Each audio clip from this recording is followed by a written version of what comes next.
guys yung ating 5 months old na Black Australorp. Yan, magmamature na siya. Tumitalaok at yan. Matawag na ng mga inahin. Yan guys.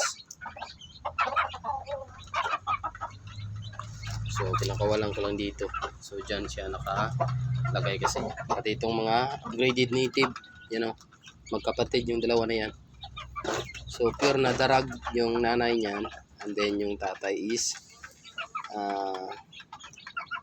mistisong dungtaw or dragon chicken.